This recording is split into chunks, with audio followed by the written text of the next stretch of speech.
Donc, nous nous retrouvons aujourd'hui pour cette deuxième édition des Assises de la filière équine, organisée par le journal Ouest France. Ravi de vous accueillir aussi nombreux.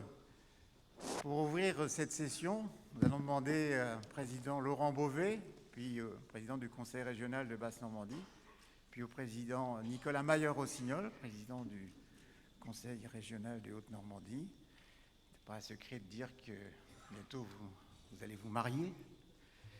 Donc, monsieur Laurent Beauvais, si vous voulez venir ouvrir les travaux de cette journée.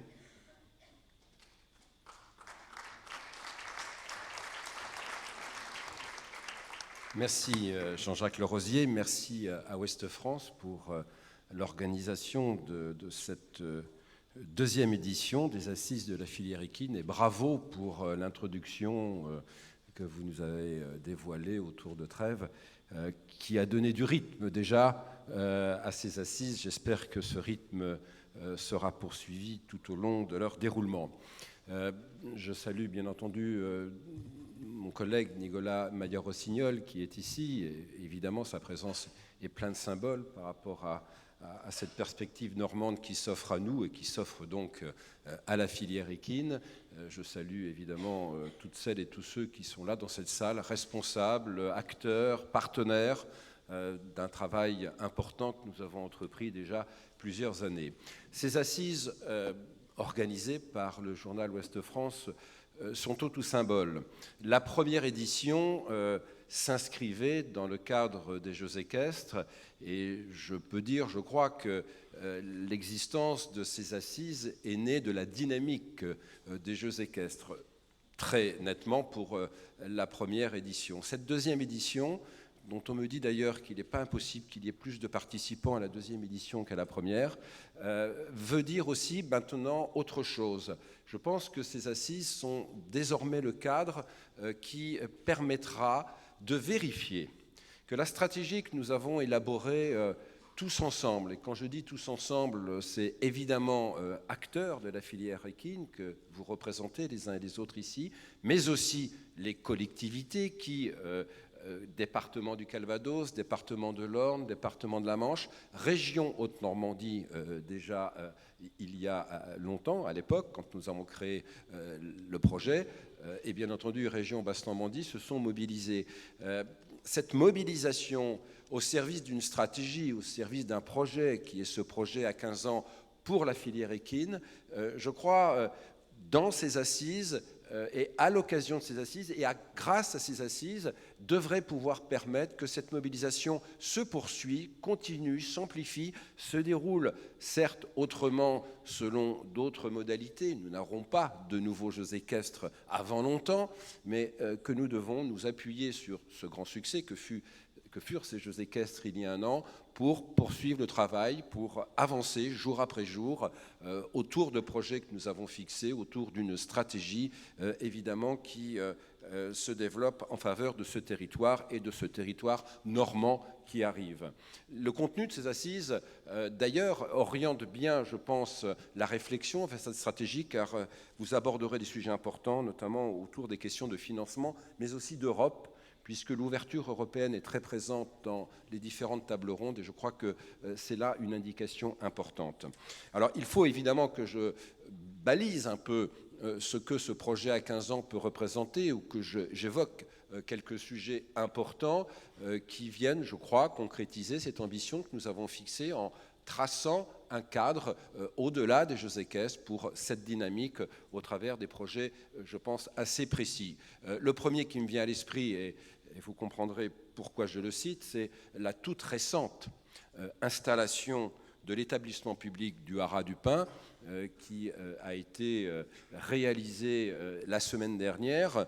J'ai pris la présidence de cet établissement en partenariat et en accord complet avec le département de l'Orne pour montrer qu'avec cet établissement public, évidemment, venait arriver un des objectifs que nous étions fixés, de mettre une instance de gouvernance, de pilotage et de financement du développement du haras du Pin autour de projets qui le concernent et qui se feront évidemment avec l'IFCE qui est présent dans cette salle dans un accord qui a été passé, je pense, de façon assez claire et qui va nous permettre de lancer sur le haras du Pin tous les projets que vous avez en tête. Je suis court, je ne veux pas allonger les choses.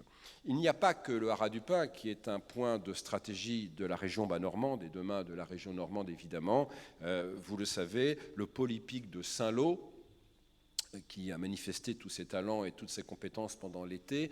Son directeur est là. Je ne sais pas si le président François Dufour est arrivé, mais le pôle hippique de Saint-Lô est évidemment un second lieu, un second objet, un second outil de cette stratégie en faveur de la filière équine bas-normande et de la filière équine normande. Je voudrais simplement évoquer un souci qui arrive là, une préoccupation qui nous arrive à propos de l'IFCE et de son patrimoine, car il semblerait que des évolutions soient inscrites et qui peuvent perturber un peu le cours des choses sur Saint-Lô. Je vais être assez vigilant et plutôt offensif pour essayer d'élucider cette question sur la propriété du haras de Saint-Lô qui serait remise en cause, paraît-il.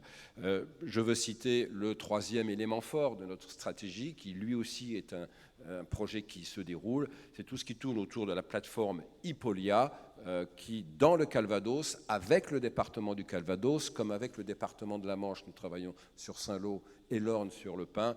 Avec le département du Calvados, évidemment, nous avons un projet très ambitieux qui se conjugue sur Saint-Comté et sur Goustranville, à partir d'investissements très nombreux, ceux concernant Saint-Comté et toutes les problématiques dédiées aux biotechnologies appliquées à la santé du cheval sont en train de s'achever, des investissements extrêmement importants. Et puis sur Goustranville, vous le savez, nous équipons en imagerie, nous avons un projet de piste d'entraînement. Là aussi, une dynamique a pu être lancée, des moyens importants ont pu être mobilisés par les collectivités pour conforter le CIRAL, qui est déjà une réalisation ancienne, mais qui a besoin de vivre, je dirais, une nouvelle étape dans sa collaboration, notamment avec l'école vétérinaire de Maisons-Alfort. Voilà des sujets importants. Je veux aussi citer le développement du label Écure, qui est quelque chose de, je crois, assez significatif sur l'idée que le développement durable est aussi partie prenante du développement de la filière équine et que cet élément, évidemment, est pris en compte dans la pratique quotidienne. Et je me félicite que ce label puisse se développer, apparaître, être une référence dans les actions que nous menons. Et puis, j'évoquais l'Europe tout à l'heure, la problématique de l'export, des relations internationales, se trouve aussi prise en compte dans un partenariat avec Atout France, car bien entendu, nous voulons faire de la Normandie une destination cheval en France et dans un cadre européen. Voilà quelques éléments rapidement indiqués qui sont pour nous importants. Donc, le projet à 15 ans des Jeux équestres, qui était quelque chose sur lequel j'avais beaucoup insisté, car je voulais qu'on donne du sens à ces Jeux équestres. Eh bien, ce projet à 15 ans, il est là, devant vous. Il est l'objet de vos échanges, il est l'objet de vos discussions. Nous devons parler, évidemment, de compétitions sportives. Elles ont eu lieu de nouveau sur ce territoire. Il faut les amplifier sur les différents sites, dans l'Orne, dans le Calvados, dans la Manche. Je pense notamment à Caen, où il faut que très vite il puisse y avoir une grande compétition sportive qui porte, bien entendu, la dynamique territoriale. Des compétitions se déroulent dans la Manche et dans l'Orne, mais aussi évidemment à Deauville. Nous devons regarder comment, sur Caen, une place doit être donnée à cette ville, comme l'illustration a été faite à l'occasion des Jeux équestres, évidemment. Le sport est une dimension très forte. La formation en est une autre, et des projets se développent. Là aussi, notamment autour du Pin, je salue Paul Essartial et l'Académie internationale qui va démarrer, mais les établissements scolaires, les centres de formation, les établissements, les lycées particulièrement évidemment, les centres de formation, cette dynamique autour de la formation est bien entendu extrêmement importante vous en parlerez, vous en avez déjà parlé, c'est essentiel. Et puis, une troisième dynamique est importante autour de l'innovation. J'ai évoqué la plateforme Hippolia, j'ai la présidente du pôle de compétitivité, Laurence Meunier, qui est là. Ces éléments sont des éléments aussi extrêmement forts pour mettre en place et conforter et développer tous les atouts de cette filière équine, tous ces investissements que les collectivités, les pouvoirs publics de façon générale portent de façon extrêmement significative dans des périodes, vous le savez, où les ressources des collectivités se raréfient. La priorité, je pense, vous l'observez, est clairement indiquée par les collectivités et notamment par la région sur la filière équine. La région de Normandie a délibéré récemment pour venir abonder l'aide, le soutien au pôle de compétitivité. Je crois que c'est un message important pour demain, évidemment. Et pour terminer, je crois que c'est une idée très précise qu'il faut que nous gardions pour valoriser, pour porter ce projet. C'est l'idée d'excellence.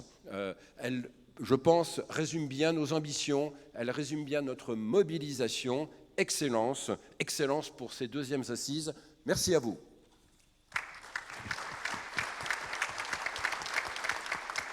Merci beaucoup Laurent Beauvais, je vous rassure immédiatement, nous sommes beaucoup plus nombreux que l'an dernier, puisqu'à 9 h, vous étiez exactement 521 inscrits à cette journée, contre 372 l'année dernière. Donc vous voyez que les assises s'installent bien dans le paysage de l'excellence normande en matière équine. Monsieur Maillot-Rossignol, vous êtes président du Conseil régional de Haute-Normandie, si vous voulez bien nous dire quelques mots d'ouverture pour ces assises de la filière équine, un événement organisé par Ouest France. Merci beaucoup, cher Jean-Jacques Lerosier. Mesdames et messieurs, je vais être très très bref.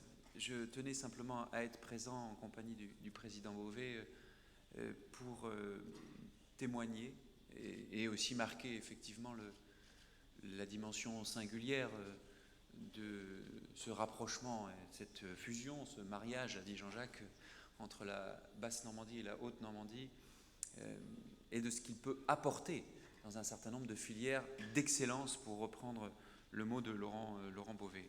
Je salue évidemment tous les acteurs responsables qui sont présents. J'ai été à côté de Paul Essartial, j'ai vu François Dufour, plusieurs élus locaux, maires, directeurs, directrices du Haras du Pin, du pôle Hippolia, du centre hippique de Saint-Lô.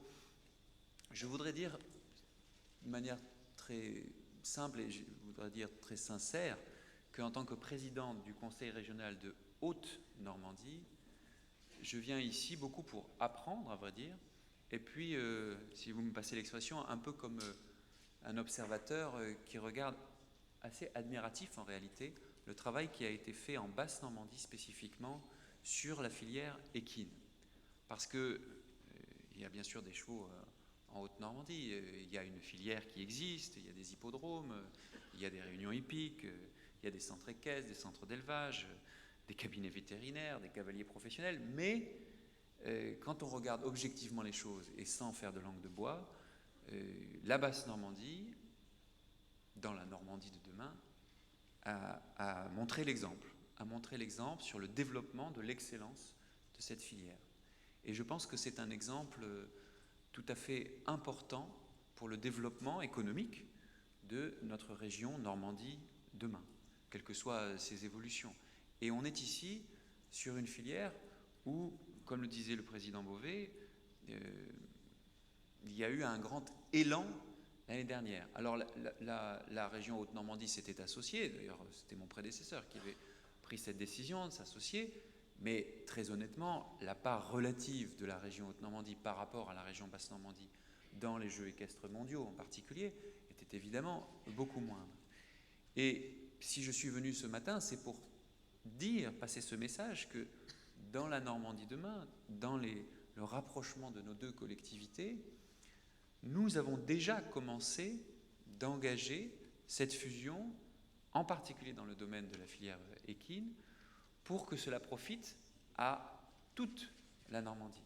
Et je crois que la filière a tout à gagner à s'inscrire dans cette nouvelle perspective, dans cette nouvelle dimension territoriale, dans cette nouvelle région pour se fortifier, pour se consolider et puis pour investir encore plus en bénéficiant de l'action des pouvoirs publics, comme c'est le cas déjà en Basse-Normandie, que ce soit avec le Haras du Pin et le nouvel établissement public qui est créé, que ce soit sur, bien sûr, le pôle hippique, on l'a vu cet été effectivement, que ce soit sur le pôle Hippolia, et effectivement, le président Beauvais vient de le rappeler, nous avons décidé en juin dernier, que chacune des collectivités rentre de manière croisée dans les pôles de compétitivité existants, et donc que la région Haute-Normandie, qui n'y était pas jusqu'à présent, intègre le pôle Hippolia. Et ce n'est pas que symbolique, c'est aussi une façon de dire ce pôle doit être au cœur de la stratégie de développement économique durable de notre région Normandie demain. Et il faut l'engager dès maintenant. Il ne faut pas attendre. Et c'est ce que nous avons fait dès juin. Et je crois que c'est vraiment le bon sens pour notre région, ce sens du rassemblement des deux territoires. Je pense aussi que, et c'est le deuxième message de mon propos qui s'arrêtera là, que le rapprochement de nos deux collectivités doit permettre de générer des opportunités nouvelles dans la consolidation de la filière. Il y a des entreprises qui travaillent, qui sont par exemple basées en Basse-Normandie, qui ont déjà des marchés, moi j'en vois régulièrement, qui vont prospecter des marchés en Haute-Normandie. Il y a des attentes pour travailler avec des laboratoires, avec des centres de formation. Il y a aussi, je peux vous le dire, en Haute-Normandie, des particuliers ou des organismes, par exemple des organismes de formation, qui voient la réunification de la Normandie et qui se disent « ça c'est intéressant parce que ça va nous permettre de développer de nouvelles offres, par exemple de formation, dans le domaine équin, dans le domaine du cheval ». Donc la réunification est une nouvelle opportunité là-dessus. Et la région doit accompagner cela, pas que la région, les collectivités en général, mais en particulier la région doit pouvoir accompagner cela plus fort. Donc voilà, je ne voulais pas être trop long, je voulais simplement, saluer l'élan des jeux, comme on dit, parce qu'on vient de donner les chiffres, Jean-Jacques, si vous êtes passé de 300 ou 400 à plus de 500, c'est bien que ce n'était pas juste un effet d'aubaine, mais qu'il y a une dynamique sur la durée, et ça c'est quand même tout à fait remarquable, vraiment. Deuxièmement, dire que nous avons d'ores et déjà engagé cette dynamique de rassemblement, en particulier sur la partie recherche, mais qu'il faut aller plus loin sur la filière. Et que troisièmement, la Haute-Normandie, qui a beaucoup à apprendre de la Basse-Normandie sur la question de la filière équine, est aussi une terre d'opportunités, notamment pour les entreprises et pour les organismes de formation qui sont déjà présents dans cette filière. Et il y a tout un champ en friche à conquérir ensemble. Je vous remercie.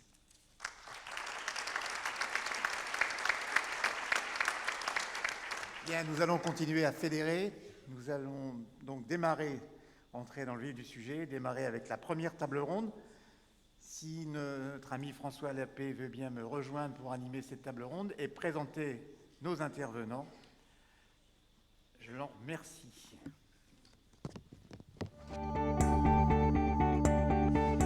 Donc,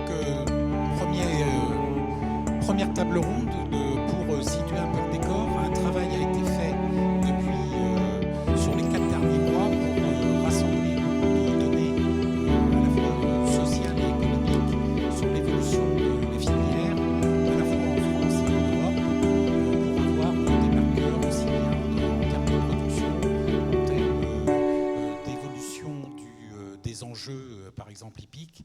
Et donc, on va vous présenter ça. Ce sont Pascal Edman, qui travaille à l'IFCE, qui va vous présenter avec Enfrind Haring, qui va vous présenter la partie équestre. Dans cette table ronde, après, nous allons regarder des marqueurs économiques. Le Equicer a fait un travail assez remarquable sur des échantillonnages de centres équestres, d'élevage, de trot, de galop, d'activités hippiques, des exploitations plutôt tournées vers le cheval de sport. Et donc on va voir comment sur les 5 dernières années, entre 2008 et 2013, parce que beaucoup de chiffres ne sont pas remontés sur 2014, on aura une photographie assez intéressante de l'évolution économique des exploitations agricoles en France, avec des échantillonnages qui sont significatifs. Et enfin, la troisième partie de cette première table ronde sera consacrée au mode de financement, comment effectivement, toutes ces filières sont alimentées financièrement, comment elles fonctionnent, en vous comparant deux modèles. Un modèle qui est celui de la France, où on verra ses spécificités, et un modèle qui est tout à fait différent, qui est le modèle anglo-saxon, avec Ross Hamilton, qui nous fera cette présentation-là. Donc, on démarre par des chiffres avec Pascal Adman, qui est responsable de l'observatoire de l'IFCE et qui va vous présenter toutes les choses qu'on a pu collecter sur ces derniers mois. Et comme nous avons pris un peu de retard, nous allons demander à nos intervenants surtout de bien respecter les horaires, de bien respecter le temps de parole imparti. Nous vous en remercions vivement à l'avance. Merci, bonjour à tous. Donc on m'a chargé aujourd'hui de vous présenter un petit peu les tendances de la filière à la fois, enfin les activités liées au cheval à la fois en France et en Europe depuis 2008.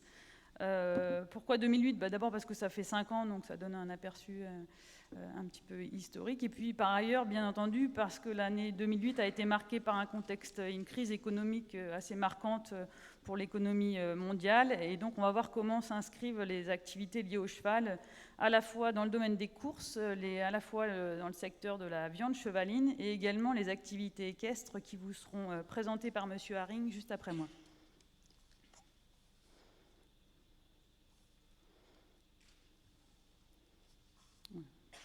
Donc tout d'abord, on va s'intéresser pour la partie course à l'évolution de la production de chevaux, et en particulier ici, vous avez l'évolution de la production de pur sang, à la fois donc en France et en Europe. Alors donc vous avez les chiffres entre 2008 et 2013. En 2013, sur l'ensemble de l'Europe, on enregistre à peu près 20 000 pur sang qui sont nés sur l'ensemble des pays représentés ici, avec en leader l'Irlande, qui est toujours le premier producteur de pur sang. Mais on voit que sa position de leader s'est quand même largement atténuée sur ces dernières années, puisque sa production a été diminuée de quasiment 40%, donc ce qui est très important. La France est ici apparaît en deuxième position, et elle a même dépassé donc, la Grande-Bretagne sur cette période. Et la Grande-Bretagne a également subi une baisse importante de l'ordre de 30% de sa production pur sang, alors que dans le même temps, la France fait plutôt figure a réussi à quand même se maintenir malgré une baisse d'environ 6%. On voit que sa production a quand même réussi à résister comparé aux autres. On ne voit peut-être pas très bien ici, mais l'Italie a été un des pays les plus impactés par la baisse de sa production de l'ordre de 60%.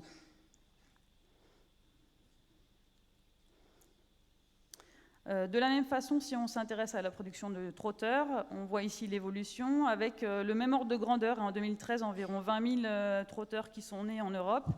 La France apparaît comme un leader assez incontestable avec environ 60% de la production en 2013-2014 à peu près, avec une position qui s'est même renforcée puisqu'elle ne produisait que la moitié des chevaux en tout début de la période. Et en fait, ce qui est très marquant en trotteur, donc, outre cette position de leader, c'est que la France a complètement réussi à garder une production stable sur toute la période, alors que dans tous les autres pays, les productions se sont, comme on l'a vu en pur sang, plutôt effondrées, avec des chutes encore plus importantes, de l'ordre de 30-40% dans la plupart des pays. Et l'Italie aussi, qui est un des producteurs majoritaires, qui a vu sa production, comme en pur sang, chuter de 60% sur cette période-là. Si on regarde ce qui s'est passé du côté de l'organisation des courses hippiques, vous avez ici la répartition des nombres de courses organisées, donc ici en 2008. On comptait en 2008 à peu près 80 000 courses organisées pour l'ensemble des 3 disciplines, avec la discipline du trot qui domine malgré tout. Vous avez la répartition par pays, et en 2008, on avait une position un petit peu de leader à la fois pour la France et l'Italie, qui organisaient conjointement le même nombre de courses, de l'ordre de 18 000 courses environ, avec pour la France en revanche une particularité qui est sa multidisciplinarité, puisqu'on voit qu'elle organisait, et elle organise toujours dans les 3 disciplines de façon assez dynamique, alors que les autres pays sont plutôt plus spécialisés. On le voit notamment en Irlande et en Grande-Bretagne, avec une organisation très spécifiquement orientée obstacles et ou plats pour ces deux pays. Donc ça, c'était la situation en 2008. Et là, vous avez la situation 2013. Alors, ce n'est pas évident de comparer juste sur cette carte-là, mais en fait, ce qu'on voit dans les chiffres, c'est que la France a développé son nombre de courses, alors que finalement, l'ensemble de l'Europe a connu une baisse de plus de 10% du nombre de courses organisées. On est ici à 70 000 courses enregistrées en 2013 contre 80 000 en 2008. Donc la France a réussi à maintenir et même développer son offre de courses, à l'inverse de la plupart des pays, et en particulier l'Italie, qui connaît là aussi une baisse importante du nombre de courses organisées en lien avec l'activité globale des courses qui a connu des régressions. En revanche, par contre, l'Irlande et la Grande-Bretagne ont là aussi connu, elles, une croissance du nombre de courses organisées sur cette période-là. Du côté des allocations distribuées sur ces mêmes courses, vous avez ici les allocations distribuées sur les courses de galop. Donc la situation en 2013, c'est de l'ordre de 450 millions d'euros en montant total d'allocations sur l'ensemble des pays organisateurs. On voit que la France apparaît comme un leader là aussi, que ce soit en allocation totale, mais aussi l'allocation moyenne distribuée en moyenne sur une course. Alors que les autres pays ont des allocations moyennes parfois deux fois inférieures, donc une position assez attractive en termes d'allocation. Et sur l'ensemble de la période, on constate que l'allocation totale distribuée sur les courses a globalement diminué, malgré depuis 2012 une hausse de 5% qui a été enregistrée entre 2012 et 2013. Et on voit, donc vous avez la répartition par pays, certains pays, et donc là on retrouve aussi les baisses observées notamment en Italie. Les mêmes répartitions ici, mais dans le secteur des courses de trot. Donc on a ici une allocation qui est de l'ordre de 415 millions d'euros, donc un peu moins par rapport aux courses de galop. Et on voit aussi que la France, de la même façon, est assez attractive, avec une allocation totale, mais aussi moyenne, beaucoup plus élevée que les autres pays, 2 à 3 fois plus élevée en allocation moyenne sur ces courses. Donc assez attractive, alors que dans les autres pays, vous avez les évolutions qui ont tendance à régresser, en particulier et notamment en Italie, et en particulier en 2011, en Italie, sur 2 années, les allocations étaient divisées par 2 sur les quelques dernières années sur la période. Du côté des paris hippiques, là aussi, donc, vous avez les tendances observées sur cette période-là. On a un montant total de l'ordre de 28 milliards d'euros enregistrés sur les paris hippiques en Europe. Vous avez 2 leaders vraiment très majoritaires sur l'enregistrement des paris, qui sont la Grande-Bretagne et la France, qui représentent à peu près 80% des paris hippiques enregistrés. Sur cette période-là, ces 2 pays ont connu une croissance des enjeux enregistrés, mais avec des tendances quand même différentes.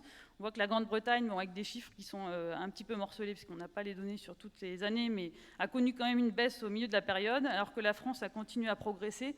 Par contre, en France, on enregistre depuis 2013 une baisse des enjeux enregistrés qui s'est confirmée et même accentuée en 2014. Dans les autres pays, on a eu des tendances plutôt à la baisse, notamment, vous voyez ici l'Irlande, qui est le 3e pays, qui a régressé de l'ordre de 30% en matière de paris hippiques, mais qui semble a priori s'améliorer en 2014. Alors, autre secteur d'activité qui concerne les chevaux, vous avez ici donc, ce qui concerne la consommation de viande chevaline en Europe. On voit qu'en 2012, ce sont les derniers chiffres disponibles et comparables, la consommation enregistrée au total en Europe est de l'ordre de 100 000 tonnes, donc sur l'ensemble des pays européens, et la France représente à peu près, donc, vous avez ici 18% de cette consommation. Il y a également l'Italie, qui est aussi un autre pays assez consommateur. La tendance sur ces dernières années, c'est clairement une tendance à la baisse. On le voit à la fois en France, donc moins 21%, mais aussi en Europe, c'est le même ordre de grandeur. Et enfin, du côté de la production de viande chevaline, donc qui est en fait calculée à partir des abattages et puis des échanges extérieurs de chevaux destinés à la viande. Vous avez ici la répartition entre les différents pays. L'ordre de grandeur sur l'ensemble de l'Europe, c'est à peu près 70 000 tonnes de viande chevaline produite. Donc on voit que par rapport aux 100 000 tonnes consommées, il y a un certain déficit et l'Europe importe très majoritairement d'Amérique du Sud et du Canada de la viande pour être consommée en Europe. On voit que dans les pays producteurs, un pays majoritaire, c'est la Pologne. Et on a également donc, la Roumanie, qui était un gros producteur de viande, même si ces 2 pays ont une tendance à la décroissance sur la période. On a également donc, la France et l'Espagne, qui sont également des fournisseurs importants. Mais globalement, donc, on voit une tendance à la baisse qui se stabilise depuis 2011 sur la production de viande en Europe. Merci. Alors, je vais laisser la parole. Merci Pascal. Donc on a fait la partie plutôt course. Je vais passer la parole à Enfried Haring, qui est le président de la Fédération européenne d'équitation, équestre d'équitation, et qui va vous présenter tous les marqueurs sur les sports équestres, à la fois les évolutions de licence et également tout ce qui touche la compétition de haut niveau.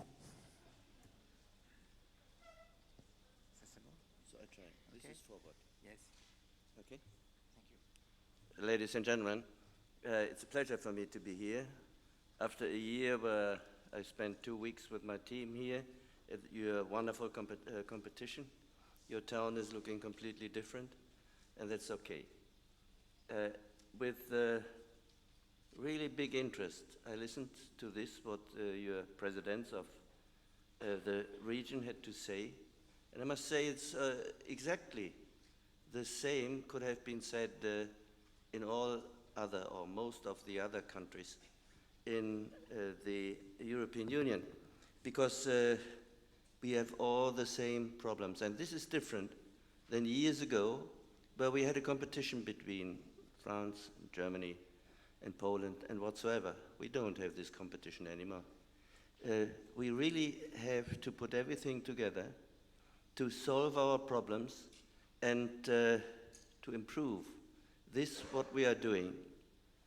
And I'm quite optimistic, because I learned that Lower Normandy and Higher Normandy are planning to go together. When this happens, I think whole Europe can do it as well. But it's not my task today to speak about political developments, which I would very much prefer. However, my job today is to give you some information about statistics. And I agree, and this is really important, that we only can make our decisions on the basis of this, what we know, and those are statistics. Look at this. You see the breeding data here, and that, well, it is less important that the biggest amount of foals are born in Germany and then in France, and so this all we can read. However, what we should get from this, that we have a total increase of nearly 50% in the last 5 years. And this is what we call warm blood or sport horse foals. What does that mean?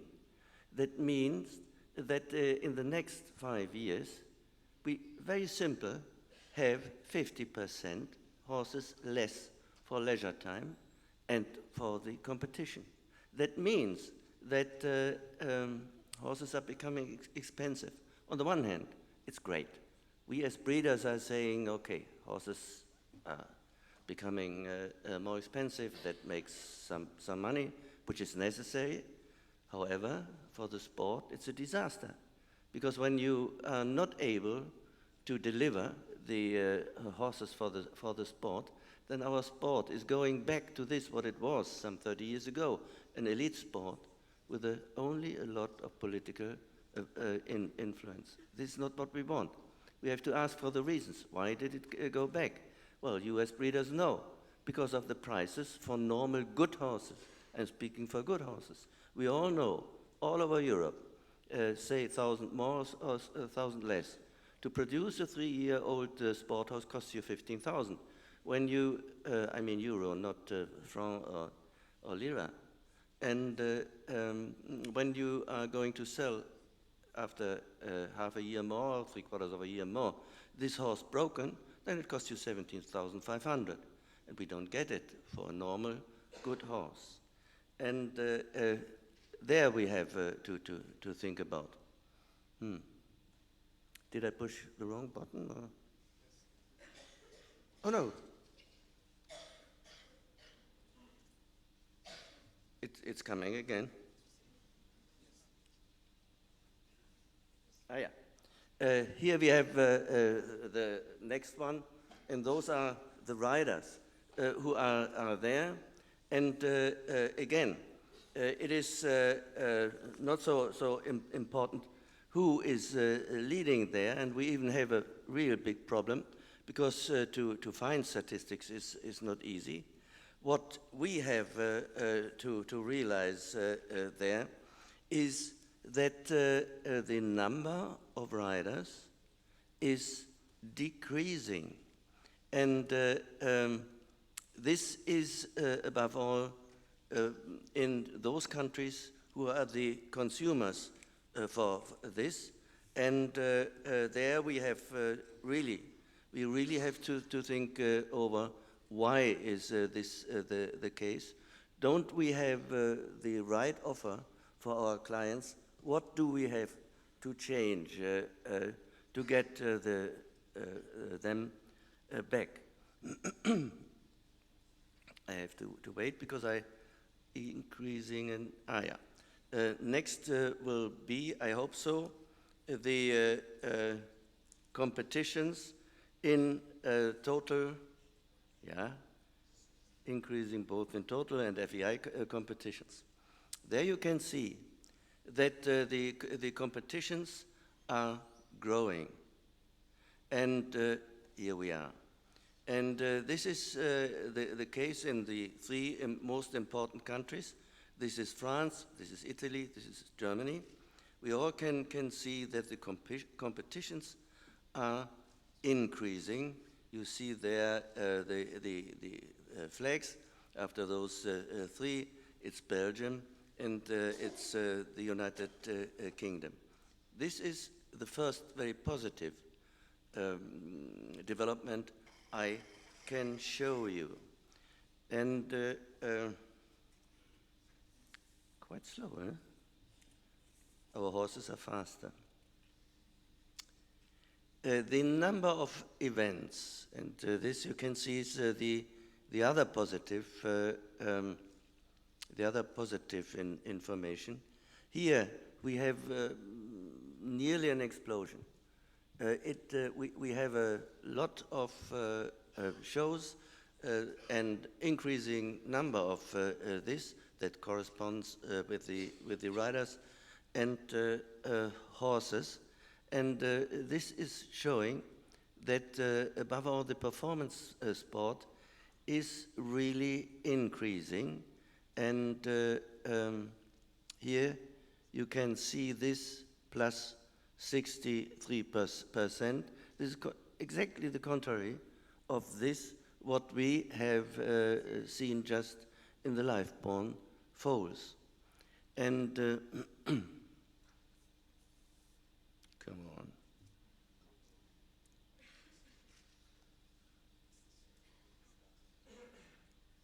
And some more information about this. That is that the number of international events worldwide, and more or less for this we produce the excellence of our horses, is increasing. And when you look on the map, the future for this development is not in our countries. It's not in France, it's not in Germany, it's not in Italy. It will be in other parts of the world. First, there is Europe, where those countries who didn't have in the past the real access to our sport, for example Hungary or the Baltic countries, they have a lot space to development. However, in other parts of the world, above all North Africa, the Arabian countries, we have an increase which is incredible. And when you go then further to Asia and to Asia, New Zealand and Australia, there we have lots of space to develop. However, the development here will be limited. And so, to make decisions, and this is one part, you have to decide what are you doing. We do not have to look as much as we did in the past to Europe. We have to look for other countries as well. Thank you so much. Merci beaucoup. Merci beaucoup, Monsieur Haring. Nous allons procéder à un petit échange avec cette première table ronde. Si nous deux personnes veulent poser des questions, je perçois Monsieur Yann Adam, qui est directeur du pôle hippique de Saint-Lô, qui pose la première question. Si vous voulez bien lui apporter le micro, c'est le monsieur qui lève la main, ou qui se lève même, vous voyez. Et nous pourrons prendre peut-être une seconde question derrière. Alors, je ne sais pas s'il faut être aussi négatif sur la production de chevaux de sport, puisqu'effectivement, il y a eu une décroissance très forte sur les 5 dernières années liée à cette crise économique. Moi, je regarderais plutôt le bon côté de la face, et je dirais qu'après la tempête, il y a toujours le beau temps. Et cette restructuration d'une filière qui est très peu structurée montre bien que ce n'est que par le collectif qu'on arrivera à s'en sortir. Quand on a une crise qui s'impose à nous, il faut évidemment faire face. Et le meilleur moyen de faire face, c'est ça, c'est une organisation de la filière. Donc j'espère, enfin, en tout cas je pose cette première question, c'est surtout les moyens de structuration de la filière sport en France. On ne parle pas de la filière des centres équestres, je parle plutôt de l'élevage et du commerce, puisqu'aujourd'hui le commerce, il n'y a pas de structure collective ou assez peu, plutôt des grands marchands de chevaux qui font la loi un peu partout en Europe, qu'on connaît tous. Je pose donc cette question-là, est-ce qu'au niveau européen, il y a des initiatives de structuration collective, d'organisation du commerce, sachant que les temps ont l'air un peu plus positifs en 2015, puisque en France, en tout cas, dans nos différents concours jeunes chevaux, notamment à la grande semaine de Fontainebleau, on a connu un regain d'activité sur les transactions commerciales des jeunes chevaux. Est-ce que c'est simplement un feu de paille ou est-ce que ça va durer ? Moi, je dirais que la filière se restructure et il faut trouver les bonnes réponses en face. Donc les bonnes réponses, c'est peut-être cette organisation collective de la production. Merci, Monsieur Adam. Oui, une réponse de Monsieur Haring. Et ensuite, nous avons la deuxième question. Je vois que la main s'est déjà levée de François Dufour, qui est un élu régional. S'il vous plaît. Shall I answer first? This development, I don't see a negative only. There I agree with you 100%. It always looks from which side you are. It always depends from which side you are looking. When you're looking from the side of the producer, the next years are great because horse breeding is becoming more efficient, and so this is okay. When you're looking from the side of the development of the sport in the long run, then it's different. Because we need a wide variety. We need to increase our sport in figures. Then, to your question, if I got it right, you said, are we doing anything to organize the trading better than at the moment? And, right? And there, from all what I know, it's sadly to say it, a clear no. And the reason is that the trading in our leading countries is completely different organized. You have a very good, looked from our point of view, a very good organization of the trading, of the traders. For example, in Germany, there is even no knowledge about who is a trader or who is not a trader.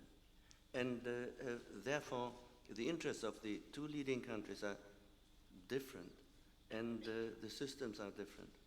And it is an experience since the EU is born that if those two countries, for what reasons ever, are not going together, we have no chance to improve anything. So in this case, I must say, sorry, I don't see real development. Maybe we have to do something about it, but at the moment, I don't see anything. Thank you, Mr. Haring.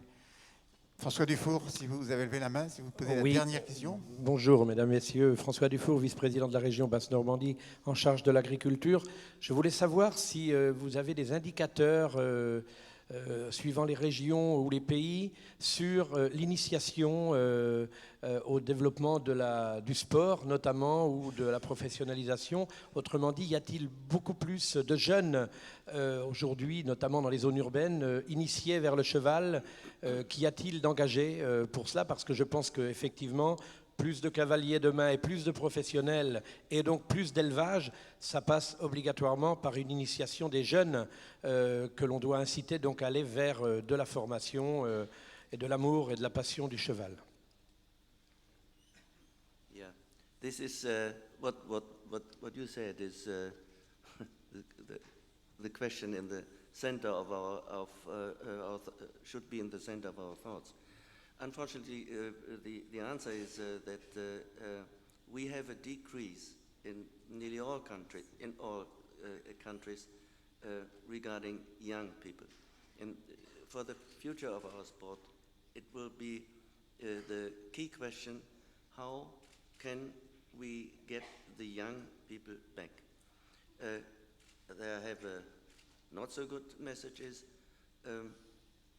We do not speak the right language to interest the young people.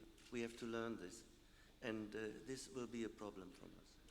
But the good answer is, above all, the leading countries, and I'm always coming back to France, Germany, maybe Italy, Holland, Sweden is extremely active on this. There are existing everywhere very, very sophisticated ways and to go to to reach the young people. And what we learned all about is when we are going in the schools to show horses there, sometimes in the towns, the first time that boys and girls in schools have access to a living horse, by the way, it's too late. We really have to go even into the kindergartens to so that the real little ones have a little bit of feeling of this, what a horse is. And there are good programs in the leading countries. We exchange what we do. However, my feeling is that the cooperation is not so good. So every one of us is inventing the wheel again. Thank you. Merci Anne-Fried. Nous allons passer à la deuxième table ronde. Messieurs, Madame Émilie Lunet d'Equisser et son collègue Olivier Deveau, qui vont nous donc présenter les études qu'ils ont faites sur 6 échantillonnages d'entreprises agricoles liés au cheval. Donc on va commencer d'abord par les sports équestres et ils feront moitié-moitié. Merci. Donc effectivement, nous avons travaillé sur 6 groupes de 6 secteurs d'activité que vous voyez ici, sur une durée de 5 ans, donc entre 2009 et 2013. Nous avons conservé un échantillon constant sur chaque groupe et nous avons en moyenne 50 dossiers par échantillon. Donc nous nous sommes intéressés à 6 marqueurs économiques qui nous paraissaient les plus importants et les plus intéressants au niveau de la filière hippique. Nous avons d'abord regardé évidemment les produits, la marge, le BE. Alors le BE, c'est l'excédent brut d'exploitation. Je ne sais pas si tout le monde maîtrise le BE. En l'occurrence, ça vous permet de connaître la rentabilité de l'entreprise. Et nous avons également regardé l'actif du bilan, la trésorerie et le taux d'endettement.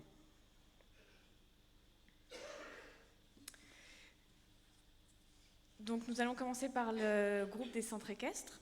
Donc un centre équestre moyen dans notre échantillon dispose de 16 hectares et à 2,3 équivalents temps plein, donc ETP, y compris le chef d'entreprise.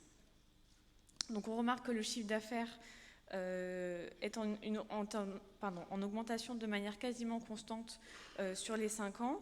On a une très légère baisse en 2012. Donc on a une évolution positive entre 2009 et 2013 de 11%. Les pensions sont une des composantes du chiffre d'affaires et qui explique cette évolution, puisqu'ils ont pris 18% entre 2010 et 2013. Et nous avons également la vente des chevaux qui a progressé en doublant en 5 ans.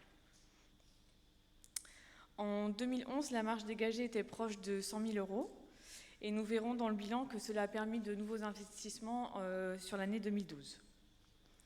Au niveau des charges, elles suivent la même courbe que la marge, hormis les amortissements qui augmentent en 2012 et qui baissent ensuite en 2013. Le BE moyen pour un centre équestre est de 31 000 euros. Le ratio EBE sur produit que nous n'avons pas présenté ici, mais qui est important au niveau des centres équestres, est de 25% sur notre échantillon, ce qui est une moyenne assez idéale pour ce type d'activité. Alors, sur les 3 graphiques que vous avez le premier graphique qui vous présente le détail de l'actif, donc avec immobilisation, les stocks, les créances et les comptes financiers. Et nous voyons notamment l'évolution des immobilisations qui génèrent des amortissements sur le compte de résultat et qui est en augmentation jusqu'en 2012. Nous pouvons observer donc dans le graphique juste situé en dessous qu'il y a une baisse des annuités en 2011 et en parallèle on a une augmentation des prélèvements privés. Et au niveau du taux d'endettement donc, des centres équestres, du fait d'investissements plus importants en 2012, on a une légère augmentation passant de 42% à 48%. Donc, nous n'avons pas tout le détail des chiffres 2014, mais nous avons quand même regardé la tendance. Donc 2014 ressemblerait à l'année 2013, donc qui était plutôt correcte. Nous verrons par la suite l'impact de la TVA sur plutôt 2015.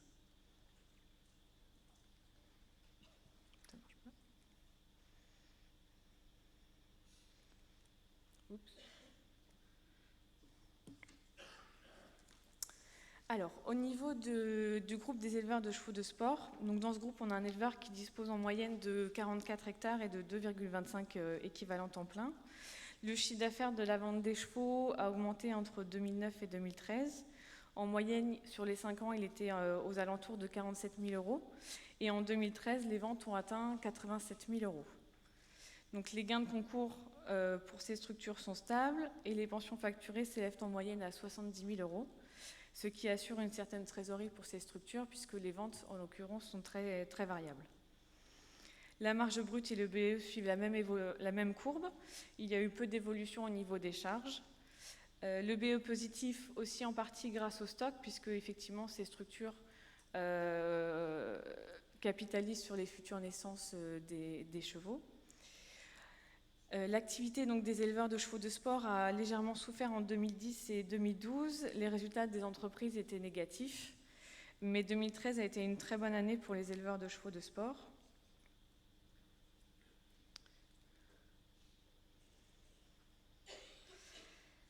Donc au niveau des capitaux, ils sont positifs, mais il y a eu peu de disponibilité pour ces structures.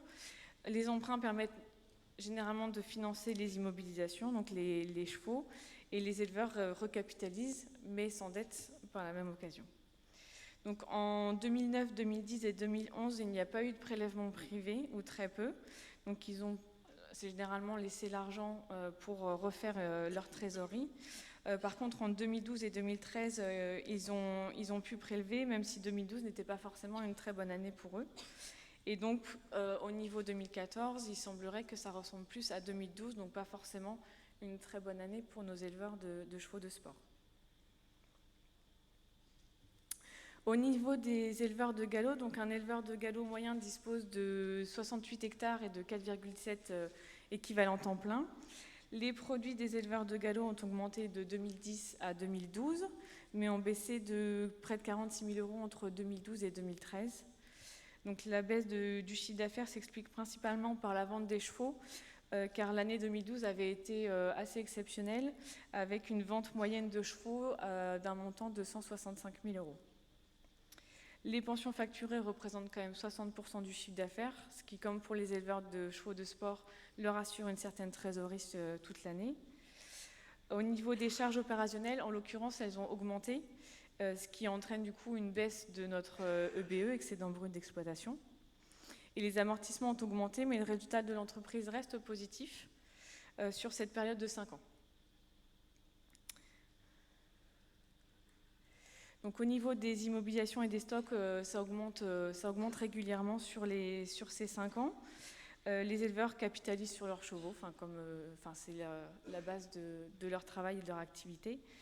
La trésorerie est en baisse entre 2012 et 2013 à cause des prélèvements privés, en l'occurrence, qui étaient en hausse.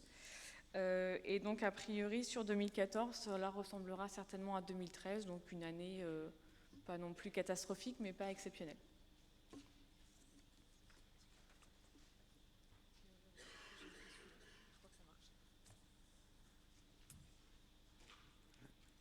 Bonjour. Donc, je vais parler des éleveurs de trot.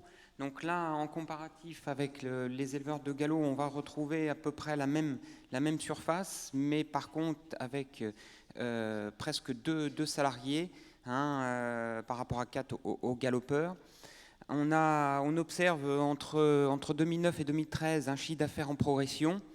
Et puis, effectivement, un EBE aussi qui suit le chiffre d'affaires. Donc, on note aussi la ventilation des produits, donc presque 50% de pension, et l'autre partie, presque 2 fois 25, entre les gains et primes et puis les ventes de chevaux. En termes de ratio EBE sur produit, donc là, on s'avoisine à des rentabilités d'entreprises de prestation de services avec un pourcentage supérieur à 30%. Et puis, on note aussi un relèvement de l'EBE après 2 années de baisse. Alors, la situation financière. Donc, on a un taux d'endettement inférieur à 50%. Donc, somme toute raisonnable. Des retraits privés en hausse, qui s'expliquent aussi par un EBE qui s'améliore, et puis aussi une trésorerie saine tout au long de la période, ce qui permet une gestion saine en termes de commercialisation.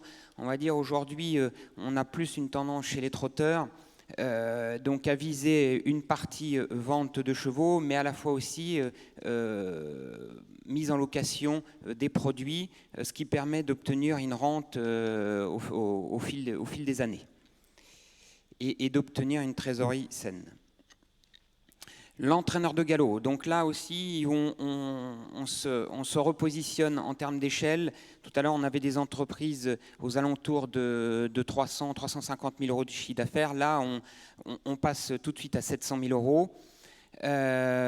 Tout ça, les 2 tiers du chiffre d'affaires est constitué de pensions. Un ratio EBE sur produit là, qui tourne plutôt au niveau de 16%, ce qui est assez faible. Et puis on obtient un EBE de 115 000 euros. Baisse à partir de 2012, effectivement, baisse du produit entraîne tout de suite une baisse de la marge et une baisse de l'EBE qu'on va voir ensuite dans le tableau suivant.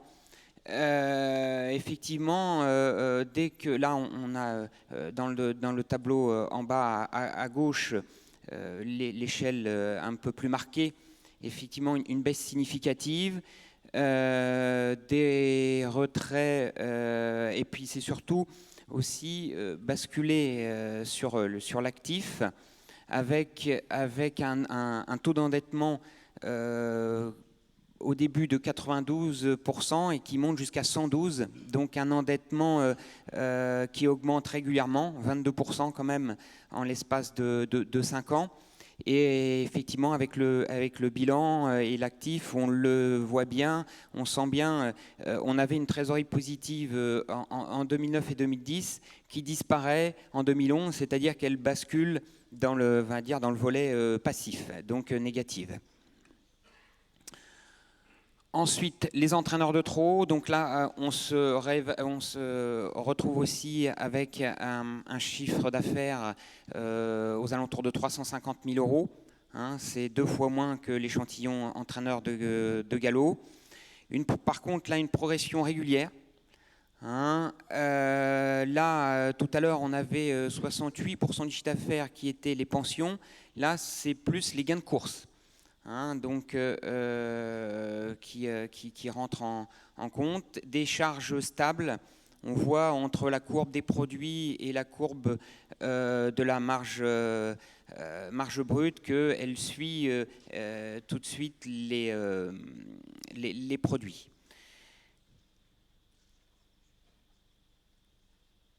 Voilà. En termes de situation financière, donc là, un endettement, on retourne plus comme l'entraîneur l'éleveur de trot, un endettement inférieur à 50%, même si il augmente, mais que de 6%, hein, sur la période. Peu de créances, effectivement. Bon, comme on a vu, les rentrées sont à 60% des gains de course, donc les pensions restent minoritaires. Et par contre, une trésorerie qui est quand même positive et assez marquée. Voilà, donc pour finir, en synthèse, on va dire des activités avec des gestions bien spécifiques entre elles, une décroissance régulière, et puis surtout des structures qui sont assez sensibles à la performance en termes de courses pour les gains, et prime à l'éleveur et pourcentage entraîneur pour ces structures. Voilà. Merci Olivier. Moi, j'avais envie de vous poser une question. Donc, des 6 activités, laquelle est la plus, aujourd'hui, celle qui se porte le mieux? Quelle est celle qui se porte le moins bien, à vos yeux? Et quelles sont les perspectives d'avenir qu'on peut avoir pour chacune d'entre elles? Laquelle se porte le mieux des 6 activités, à vos yeux? C'est mieux d'être dans le trot, dans le galop, dans les sports équestres? Alors, moi je dirais celle qui se porte peut-être le moins bien, c'est plus les éleveurs de sport. Bon, après, c'est comme on voyait tout à l'heure, entre l'entraîneur de galop et l'entraîneur de trot, il y en a un qui a 2 fois plus de chiffre d'affaires et qui obtient le même résultat que l'entraîneur. Qui a 2 fois plus d'endettement, qui a un endettement supérieur à 100%. Voilà, alors par contre aussi, un endettement et des situations financières fragiles, on va dire. D'accord. Donc, est-ce que vous avez des questions dans la salle, je suppose? Donc, on va vous poser ce qui aurait très bien, c'est que vous vous présentiez, que vous posez des questions courtes afin que nous ayons des réponses incisives et aussi courtes. Adeline Cancre, j'ai vu l'échantillon des centres équestres dont la surface est à 16 hectares. Ça me paraît bizarre comme échantillon, parce que ça veut dire que ce sont des centres équestres qui élèvent, et indiscutablement, ils gèrent mieux, par leur verticalité, l'enseignement et l'éducation des poneys, et que voilà. Ma question est, je me demande comment on arrive à 16 hectares de moyenne sur un échantillon des centres équestres. Merci pour cette question. Vous passez le micro derrière. Oui, il passe le micro, Monsieur Jeanneret. Oui, Philippe Jeanneret. Pardon. L'échantillon, il a été fait sur les clients d'Équisser. Donc effectivement, on n'a pas tout le monde, malheureusement, mais c'est une moyenne après. Donc effectivement, il y en a qui sont en dessous, il y en a qui sont au-dessus. Après, les centres équestres proposent également des pensions prêts, donc ils ont aussi besoin de surface pour ça. Et dans les 16 hectares, vous avez également, bien sûr, la surface pour les bâtiments et toutes les installations sportives qui sont comprises dedans. Mais vous devriez comparer avec la moyenne nationale, parce que si elle tourne à 3 hectares... Ça reste quand même aussi par rapport à un maillage sur tout le territoire français. Donc aussi, vous n'avez pas que des centres équestres urbains, vous avez aussi pas mal de centres équestres en zone rurale. Et là, tout de suite, on récupère de la surface. Merci. Monsieur Jeanneret, une question s'il vous plaît. Oui, Philippe Jeanneret, président du comité régional du galop en Basse-Normandie. Non, je voudrais répondre à la question de François Allopé. Qu'est-ce qui souffle le plus quand Quand on voit les chiffres là, la filière galop souffre. Et en particulier les entraîneurs de galop, quand on voit les chiffres là, on voit 2013, on ne voit pas encore 2014, mais l'effet TVA va arriver très fortement. Et on ne parle pas de la hausse des charges qui continue quand même. Et à partir de là, des allocations qui commencent à se stabiliser, et certains disent est-ce qu'on pourra les maintenir. Donc on est quand même dans une situation très délicate. Et je pense que 2014 et 2015 vont montrer que ça va s'accélérer à la baisse. Ça veut dire qu'on va avoir beaucoup d'entraîneurs qui auront du mal à faire face. Aujourd'hui, la TVA leur permet de payer un peu leur trésorerie. Mais quand il faut payer la TVA à la fin du mois, c'est beaucoup plus difficile. Donc je crois qu'on est dans une situation de pré-crise aujourd'hui, en tout cas pour le galop. Je pense que le trot se débrouille mieux aujourd'hui, maîtrise mieux ses charges et ses coûts. Mais je pense que pour le galop, là, il y a une difficulté qui arrive devant nous. Voilà. Rien, vous donnez, c'est pas une question, c'est un ressenti, mais je pense que votre ressenti est conforme à la réalité du terrain et aux années difficiles qui s'annoncent, en tout cas pour les deux, trois exercices à venir. Est-ce que vous avez une autre question, une dernière, avant de passer au financement de la filière et aux deux modes différents?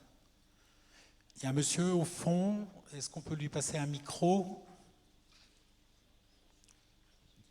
Et après, on passe à la table ronde suivante, enfin la troisième thématique. Merci Émilie, merci Olivier. Peut-être que la réponse, ça sera à vous de la donner et non pas à moi, si c'est une question. Jean-Baptiste Thiebaud, président de Cheval Normandie, éleveur de chevaux de sport. Les gens qui souffrent le plus actuellement, ce sont les naisseurs. On parle beaucoup d'éleveurs, mais les éleveurs dont on parle dégagent une certaine rentabilité à condition de faire de la prestation de service. Mais les naisseurs, alors moi je parle pour le domaine que je connais bien, l'élevage du cheval de sport, particulièrement celle français anglo-normand chez nous, vraiment c'est là où ça souffre le plus. Et quand j'entendais M. Yann Adam parler du commerce, moi ce qui m'inquiète beaucoup, c'est dans quelques années, on vendra quoi? Parce que pour ce qui est des naissances de chevaux de sport, elles sont toujours en diminution. On a actuellement une certaine stabilisation, mais si on tombe plus bas, ce sera catastrophique. Et je ne sais pas ce qu'on vendra comme chevaux ou qu'on présentera comme chevaux en concours au Pôle hippique de Salon ou ailleurs. Donc vraiment, ceux qui souffrent, ce sont les producteurs. Les producteurs, dans notre jargon, on les appelle les naisseurs. Tout à fait. Ce qu'on a vu, si je peux me permettre, dans toutes les slides, c'est le poids quand même de la prestation de service. C'est que toutes les entreprises qu'on a regardées ont un poids qui va de la prestation de service et donc d'entrée extérieure, pension en particulier, qui vont de 30 à 60% du chiffre d'affaires. Il est clair que la monoproduction sans prestation de service, avec l'état du commerce actuel, met, je pense, les naisseurs de chevaux de selle en grande difficulté. Merci. Nous allons passer donc au financement. Donc on va parler d'énormes sommes d'argent, d'énormes transferts, et donc voir comment deux modèles très différents fonctionnent entre d'un côté de la Manche et de l'autre. Donc je donne la parole à Jean de Chevigny, qui est le directeur du fonds Éperon, et qui va vous présenter la version française, le mode économique français, tandis que son collègue Ross Hamilton, qui travaille au BHA, qui est un organisme British Horse Authorities, qui est un peu, si vous voulez, le France Gallo anglo-saxon, et qui assure le financement de sa filière course. Donc vous allez avoir les deux modèles. Vous, Jean. Deux modèles qu'on va essayer de comparer, même si c'est un exercice très difficile. Voilà, donc je vais vous parler, pour ce qui me concerne, donc, du financement de la filière française. On l'aura dissocié en filière course et filière équestre pour le reste des autres chevaux. Voilà. C'est un exercice qu'on se doit de faire en 10 minutes. Ça paraît peu par rapport à ce que l'on espère faire. Alors attendez, je vais déjà essayer de faire marcher ça. Voilà. Un petit clin d'œil pour Julie, qui nous a beaucoup aidé dans ce travail, parce qu'il fallait chercher des infos. C'est un exercice chaque fois très difficile, parce que d'abord le spectre est large, même si en France, on a la chance malgré tout d'avoir des chiffres. Mais l'exercice est difficile, et merci beaucoup Julie pour le travail que tu as pu faire. Voilà. On ne rappelle pas qu'en France, on a quand même une industrie de très belle valeur.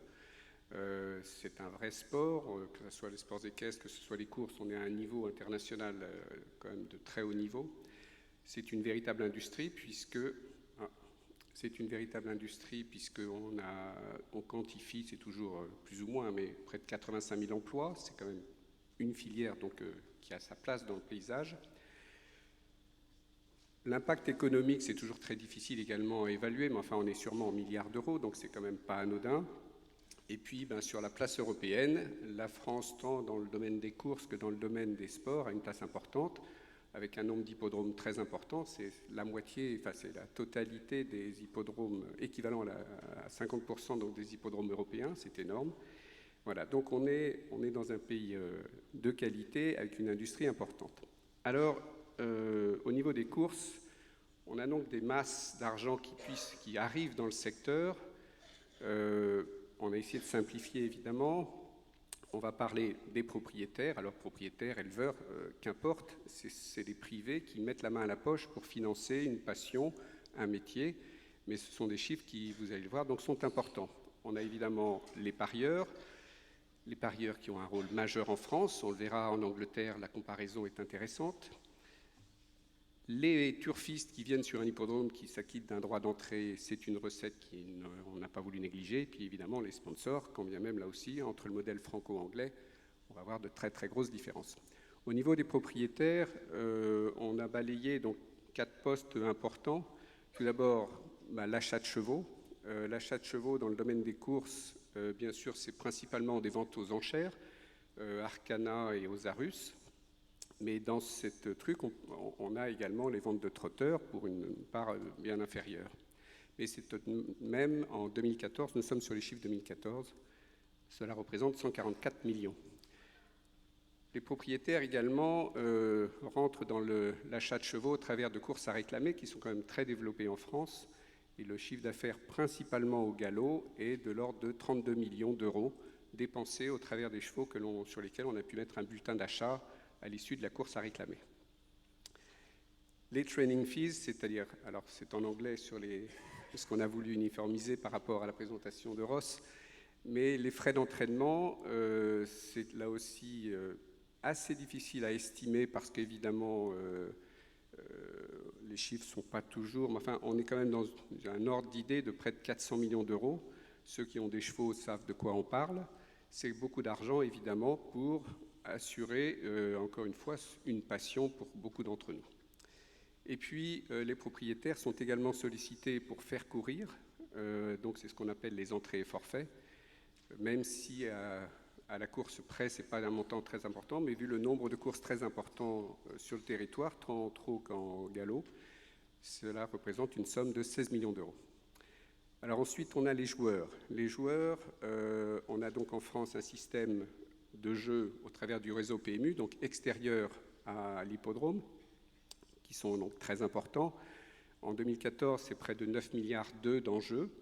9 milliards donc je me suis autorisé à ne pas expliquer comment ces 9 milliards ensuite étaient répartis sur les gagnants, etc. Mais on va garder un chiffre, c'est bon, évidemment les frais de gestion de ces sommes au travers des frais de gestion du PMU, puisque je considère que c'est une façon de faire vivre la filière, mais également, si on fait donc le total des jeux PMU, le PMU n'ayant plus un monopole, il y a d'autres opérateurs qui contribuent également à ce chiffre, et également aux jeux hippodromes. Jeux hippodromes qui ont quand même une particularité en France, c'est que quand bien même cela représente 130 millions d'euros, joués tant sur les hippodromes de province que sur les hippodromes parisiens, il s'avère qu'aujourd'hui, j'ai fait une flèche entre ces 130 millions et le Racing Net Income, mais en fait, il faut savoir que les jeux Paris Mutuel Hippodrome ne rapportent pratiquement rien à la filière, puisqu'ils coûtent tout autant qu'ils peuvent rapporter. Alors, on a essayé de faire le même exercice par rapport à la filière équestre. Là encore, les propriétaires, les éleveurs, les cavaliers mettent largement la main à la poche. Tout d'abord, bien sûr, au travers de pensions qui peuvent être payées, soit au stade de l'élevage, pour ceux qui sont éleveurs sans sol, mais également le propre éleveur lui-même qui doit alimenter son activité. Et puis également au travers des différents clubs de gens qui ont des chevaux, soit en tant que propriétaires, etc. Donc c'est une somme importante de calibrer à près de 650 millions. Je m'appuie sur ces chiffres, beaucoup sur des chiffres qui paraissent dans l'annuaire ICUS, qui est tenu maintenant par l'IFCE, et qui est évidemment une source d'information intéressante. Là encore, on a une fonction commerce qui est importante, bien moindre qu'au niveau des courses, notamment au travers des ventes aux enchères, parce que c'est beaucoup moins développé. Par contre, au niveau... Alors, le montant des ventes aux enchères est près de 4 millions. Par contre, on a quand même beaucoup de commerces qui s'opèrent sur le territoire. Là encore, on est dans le domaine de l'estimation, mais une estimation basée notamment sur les cartes propriétaires qui, au niveau du CIR, peuvent changer de nom, changer de propriétaire, des chevaux changeant de propriétaire. Et donc, c'est à chaque fois donc, un indice pour imaginer qu'un cheval a pu être vendu. Voilà, donc on arrive à une estimation quand même, au niveau donc, de ces ventes de chevaux, de plus de 100 millions d'euros. Les cavaliers qui montent dans les clubs et autres que clubs, pour beaucoup, s'acquittent donc d'une licence auprès de la Fédération française d'équitation. Le produit de ces licences est de l'ordre de 16 millions d'euros, ce qui est quand même beaucoup d'argent. Et enfin, pour tous ceux qui sont dans le circuit de la compétition, il y a des droits d'entrée qui sont importants et qui, tout confondu avec l'ensemble des épreuves, quelles que soient les disciplines, représentent près de 43 millions. Et là encore, on a sur ce point-là, on le verra plus tard, le différentiel entre la Fédération française d'équitation, mais également la SHF au travers de toutes les épreuves jeunes chevaux qu'elle peut organiser. On a le rôle important donc, du ministère de l'Agriculture et depuis peu du ministère des Sports. Je ne vais pas m'étendre beaucoup parce que M. Gull tout à l'heure prendra la parole sur ce sujet particulier. Donc je retiendrai uniquement que les ministères apportent plus de 46 millions dans ce financement de la filière, ce qui est une somme importante. On verra tout à l'heure, pour une part, comment cet argent est reventilé. Il faut noter un point, c'est que sur le chiffre d'affaires PMU, on a vu tout à l'heure qu'il intéressait bien sûr la filière course, il intéresse un peu moins la filière sport, quand bien même la filière sport en bénéficie, notamment au travers du fonds éperon, puisque une somme de plus de 10 millions arrive au travers du fonds éperon pour être ventilée sur l'ensemble de la filière autre que course, sur différents secteurs que nous verrons tout à l'heure, mais donc ces parieurs qui vont au PMU chaque jour, qui vont sur les hippodromes, contribuent donc à cette filière sport, appelons-la comme ça, cette filière équestre, au travers notamment du fonds éperon. Et enfin, les régions qui, plus ou moins, nous sommes ici en Normandie, où la région supporte, ça a été bien dit tout à l'heure, très largement le secteur hippique, sur des sommes très importantes. D'autres régions également participent. On a calibré donc l'ensemble de ces apports au niveau des régions à près de 10 millions d'euros. Alors maintenant, le même exercice, mais en income, tout à l'heure on l'a vu, maintenant on est en outcome, c'est-à-dire en comment ces sommes, pour encore une fois simplifier, sont réparties sur la filière. Au niveau des courses, bien sûr, il faut alimenter les courses et notamment les allocations de courses, c'est majeur, ça a été dit tout à l'heure, les entraîneurs, les propriétaires vivent principalement donc, de ces allocations. Tout confondu entre le plat et le trot, plat obstacle trot, on est sur plus de 500 millions d'euros qui sont redistribués au travers des courses. Avec une particularité en France, des primes aux éleveurs qui sont quand même très importantes, de l'ordre de 61 millions d'euros.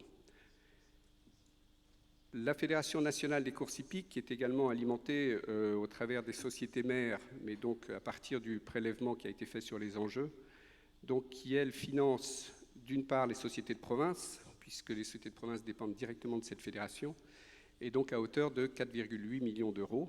Donc ce sont des aides directes que la fédération apporte à ces sociétés de course.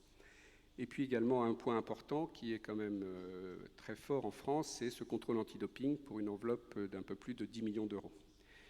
Sachant que c'est au travers de cette fédération que transitent les fonds qui viendront alimenter le fonds EPRON.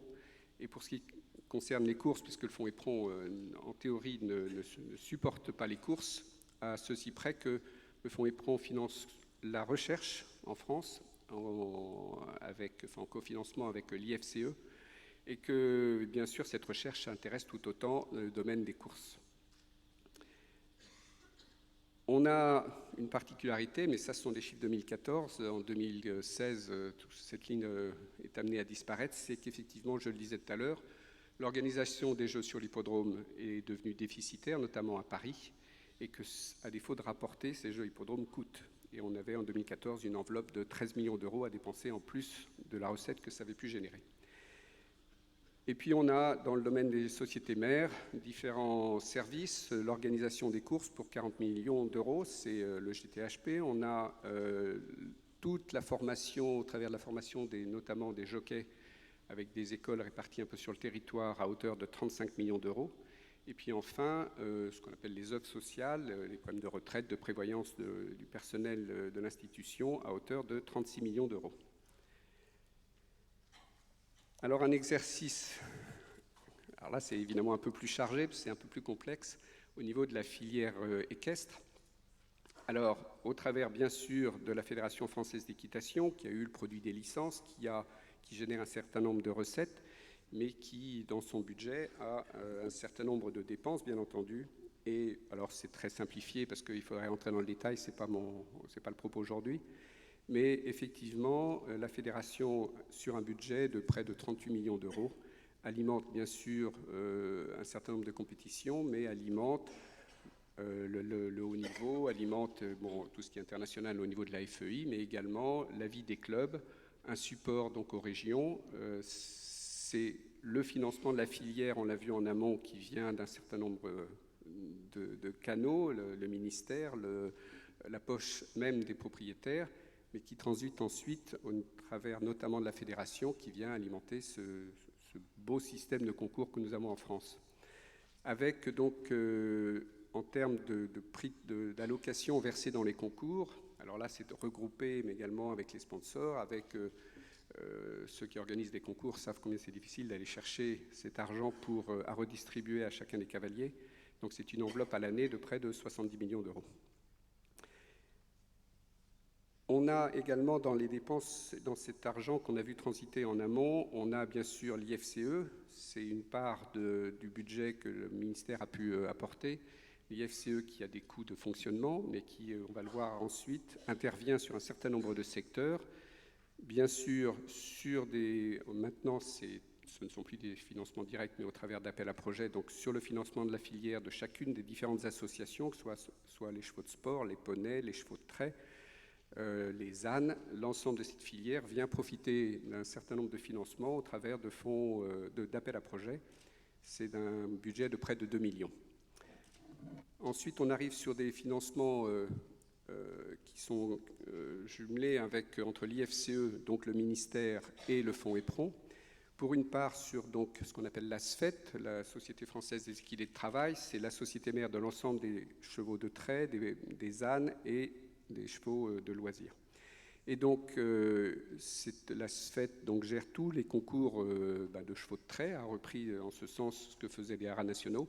Et on est là sur une enveloppe donc, de moins d'1 million sur l'ensemble des primes qui sont versées, mais également sur un certain nombre de développements que la SFET peut assurer. Ensuite, il y a une part importante, bien sûr, c'est le rôle de la SHF. La SHF qui alimente son circuit avec notamment un peu moins de 6 millions d'euros d'allocations distribuées sur l'ensemble de ces concours jusqu'au final, qui ont lieu là, qui se terminent en ce moment. Et donc, ces jeunes chevaux bénéficient donc d'un financement du ministère, mais également d'un financement du fonds EPRON. J'ai parlé tout à l'heure donc de la recherche et du développement, là encore, qui est un partenariat assez étroit entre le conseil scientifique de l'IFCE et le fonds EPRON pour près de 2 millions d'euros par an. Et puis enfin le fonds EPRON qui intervient plus directement sur des projets liés au développement de la filière sur l'ensemble du territoire pour un peu plus de 5 millions d'euros, des projets à l'international pour un peu moins de 1 million, et enfin sur des projets spécifiques d'installation, d'équipement, d'infrastructures, notamment ce que vous avez pu voir dans chaque de vos régions au niveau des pôles équestres. Voilà, donc moi j'en ai fini. On va parler du British Model, et puis surtout tout à l'heure on aura 2 diapos pour essayer de comparer, de mettre en avant les grosses différences qui peuvent exister entre chaque côté de la Manche.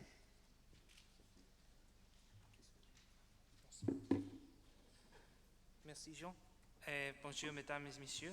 It is a great pleasure to be able to speak to you all this morning from the British Horse Racing Authority. Before I go on to analyse the sort of main income and outflows from the industry, I just wanted to provide some context and statistics. And I certainly don't want to put 110 years of the Entente Cordiale between our two nations under threat, but it is fair to say that British racing is also, alongside France, a world-leading nation in the international thoroughbred racing industry. And there's a number of ways in which it does so. First of all, we are the second highest attended sport in Britain, behind football. We're on course for record attendance in, thank you very much, in 2015 of 6.3 million people at our race courses, and that is not simply through volume of events, but it also includes 4 of the 10 highest annually attended events in the country. Behind that is a major industry which works 365 days of the year, as evidenced by this photograph in the middle of Newmarket Heath on a winter's morning. That supports 85,000 full-time jobs across the country and an overall economic impact of just shy of €5 billion. And we have the quality and heritage across both the flat and jump codes. The highest rated race of 2014 was the Juddmonte International, which took place at York. And it's all of those factors that led our Prime Minister, David Cameron, earlier this year to claim that the British racing industry is a massive success story and one that he wishes to go from strength to strength in the coming years.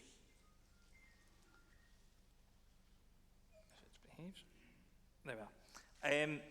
Now, I don't want to go into too much detail at this stage, but there is a big difference in terms of how the income and outflows work between ourselves and our French counterparts, as Jean has outlined for you. In terms of the similarity, the first one to note is the fact that ownership and owners are still the single largest net contributors to the industry. A total of £560 million annually. That's around half of the overall total. They only get back around £80 million, or just over €100 million, from their significant investment through training costs, horse purchases, and so on. So owners are a net investor in British racing annually to the tune of £500 million. And that means that we have to be very, very careful as an industry to do all we can to encourage further ownership and make sure owners get the proper treatment that they deserve. The big difference in our models comes from our return from betting activity.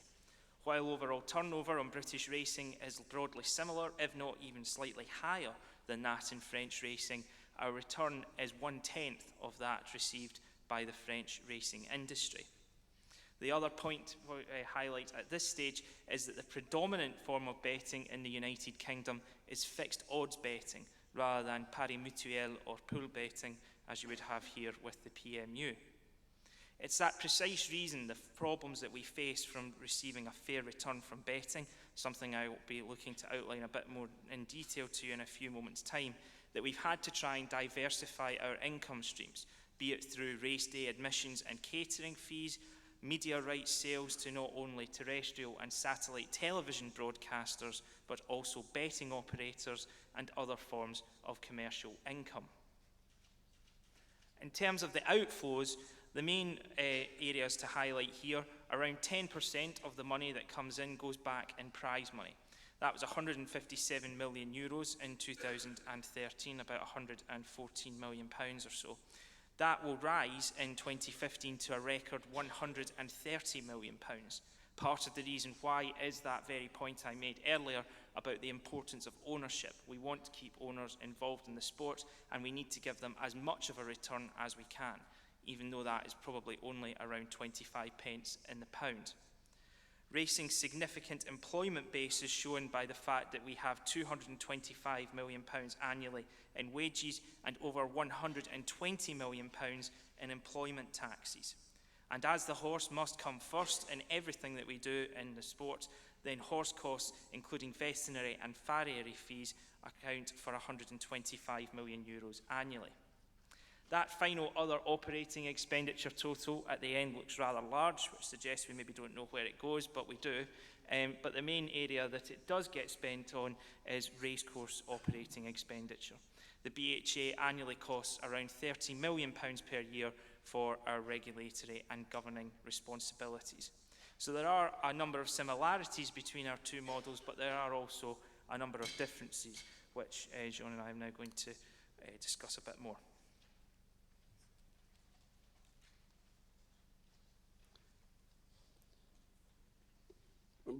Brièvement, puisque c'est les chiffres que vous avez vus, mais c'est intéressant de voir une comparaison. Bien sûr, il a été dit au niveau du jeu, les Anglais jouent davantage qu'en France, que les joueurs français, donc c'est quand même dans les proportions non négligeables. Par contre, les revenus qu'on peut tirer du jeu, parce que c'est le système qui existe dans un pays qui n'existe pas dans l'autre, la différence est colossale, puisque le retour que l'on peut avoir au niveau des paris en France est bien sûr le socle de notre financement de la filière, quand en Angleterre, vous l'avez vu, c'est qu'une petite part. Par contre, à l'inverse, les Anglais sont différents de nous, ça on le savait. Par contre, en termes de sponsoring, ils ont une capacité donc à trouver des sponsors pour financer leurs événements, et là on parle bien de courses, qui est quand même très importante. Quand ils sont à plus de 53 millions, nous, on plafonne à 8 millions. De la même façon, nous avons du mal à payer nos 5 € d'entrée sur un hippodrome. Vous avez des réunions à Cheltenham, à Ascot, où c'est guichet fermé à moins de 100 livres, à peu près 100 livres l'entrée. Donc, on est sur deux mentalités différentes. En termes de chiffres, on le retrouve évidemment largement, puisque quand on a du mal à passer 4 millions d'entrées sur l'ensemble de nos hippodromes français, en Angleterre, c'est une recette de près de 138 millions. C'est Ascot sur une journée, c'est l'ensemble des entrées de France Gallo, c'est colossal. Voilà, et bien sûr, en termes d'allocation pour les courses distribuées, c'est quand même, la France est un pays très généreux, avec un système formidable, c'est reconnu comme tel, notamment avec des primes, chose que les Anglais aujourd'hui, sur un point sur lequel ils souffrent. Donc je laisse Ross reprendre la parole parce qu'il va se projeter sur les années à venir où ils vont arranger tout ça. Merci. Okay, yes. Yes, so in terms of the main area of difference between the two industries, the most clear is in terms of the betting industry and the betting sector. In France, tends to be online betting that is now broadening out following recent legislative changes. But Paris Mutuel is the only form of betting possible, and it is a monopoly still in the offline market.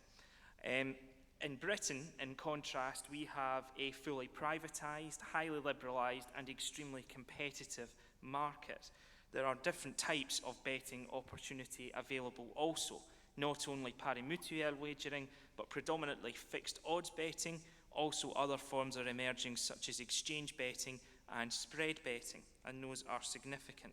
There are a vast number of operators in the British market in what is a very price-sensitive environment. There is no such thing as brand loyalty amongst many betting customers.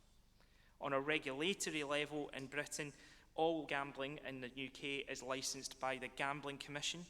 That legislation was tweaked last year, introducing what is called point of consumption licensing of remote gambling. In other words, if I were to place a bet on this iPad, it would be at the point of consumption that the bet would be licensed and therefore taxed, raising an estimated £300 million per year. The issue, of course, is the return that the industries receive from betting.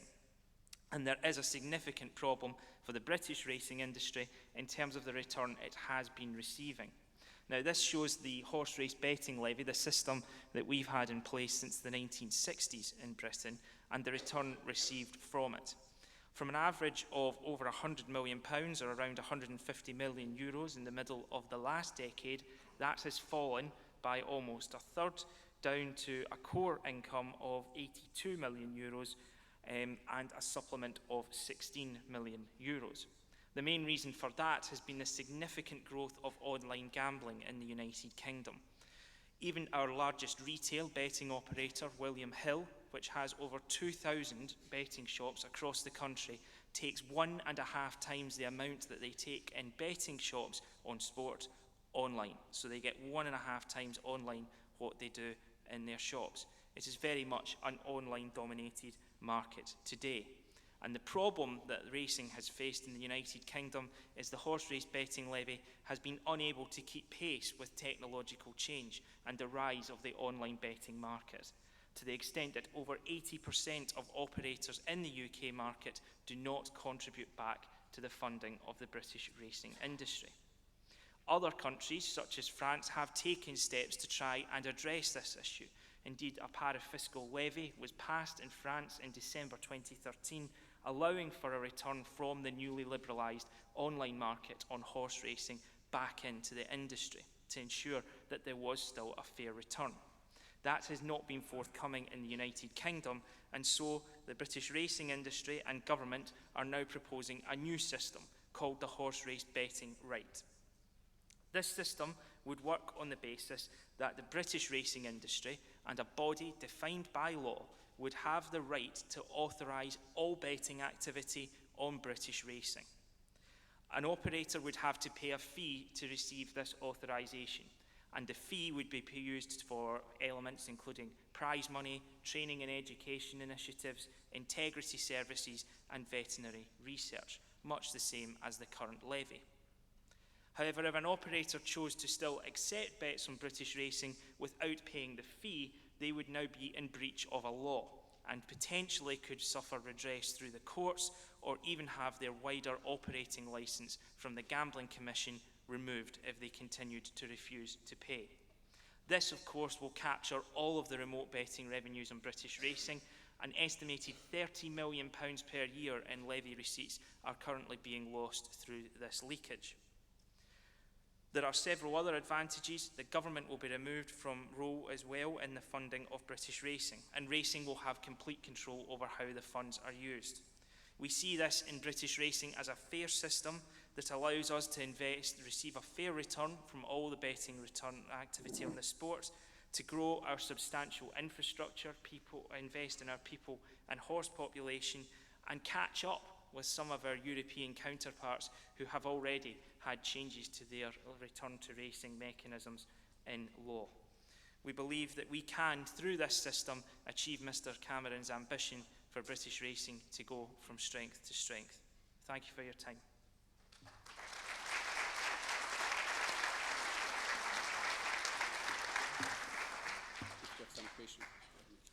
Je pense que les deux systèmes, on voit bien les différences.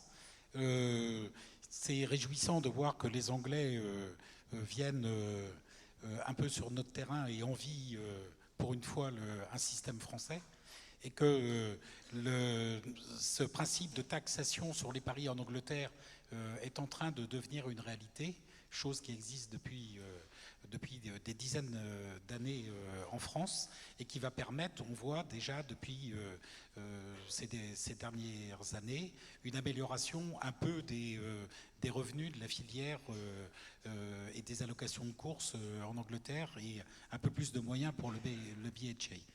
Je vous laisse la parole pour quelques questions, une ou deux. On a pris une dizaine de minutes de retard. On va jouer sur le temps de pause pour essayer de retomber sur nos pieds. Donc, si vous avez quelques questions à poser à nos orateurs. Laurence Meunier, présidente du pôle de compétitivité Hippolia.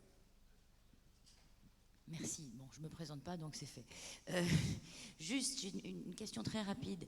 J'ai bien compris que le système anglais tendait à un petit peu se rapprocher de loin, mais de celui du système français.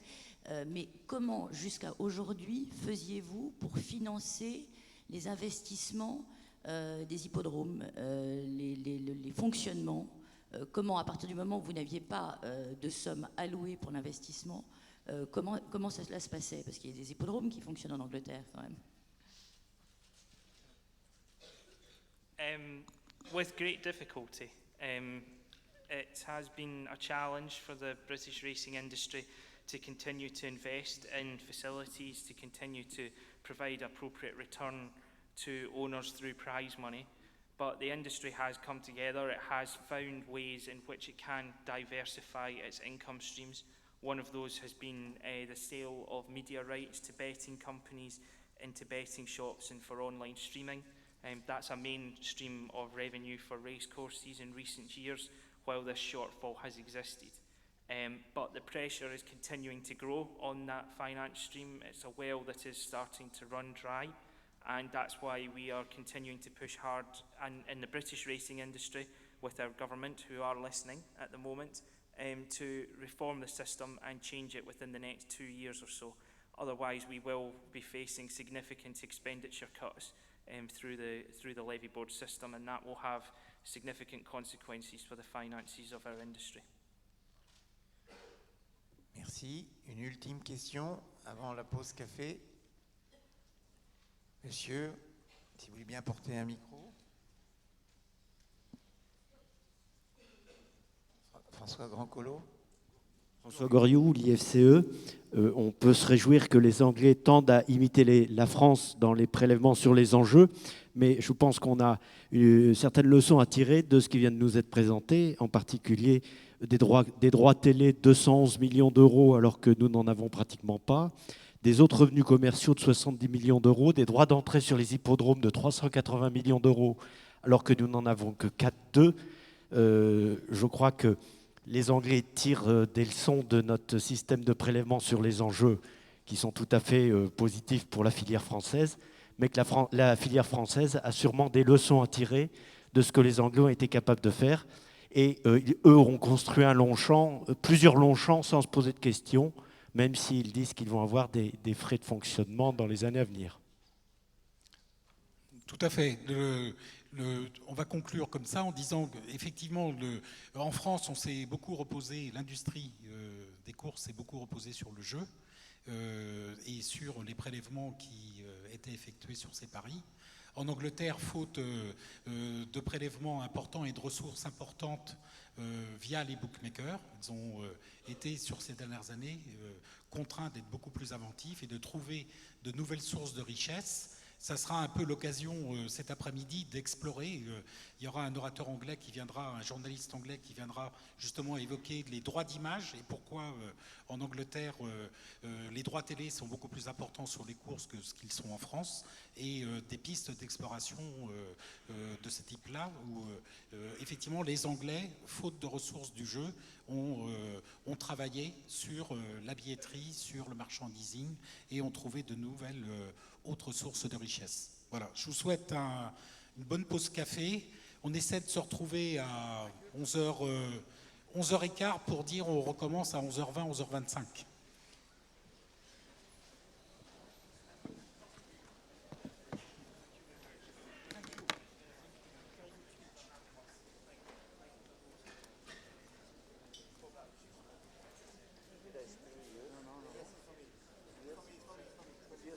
Sorry, mine is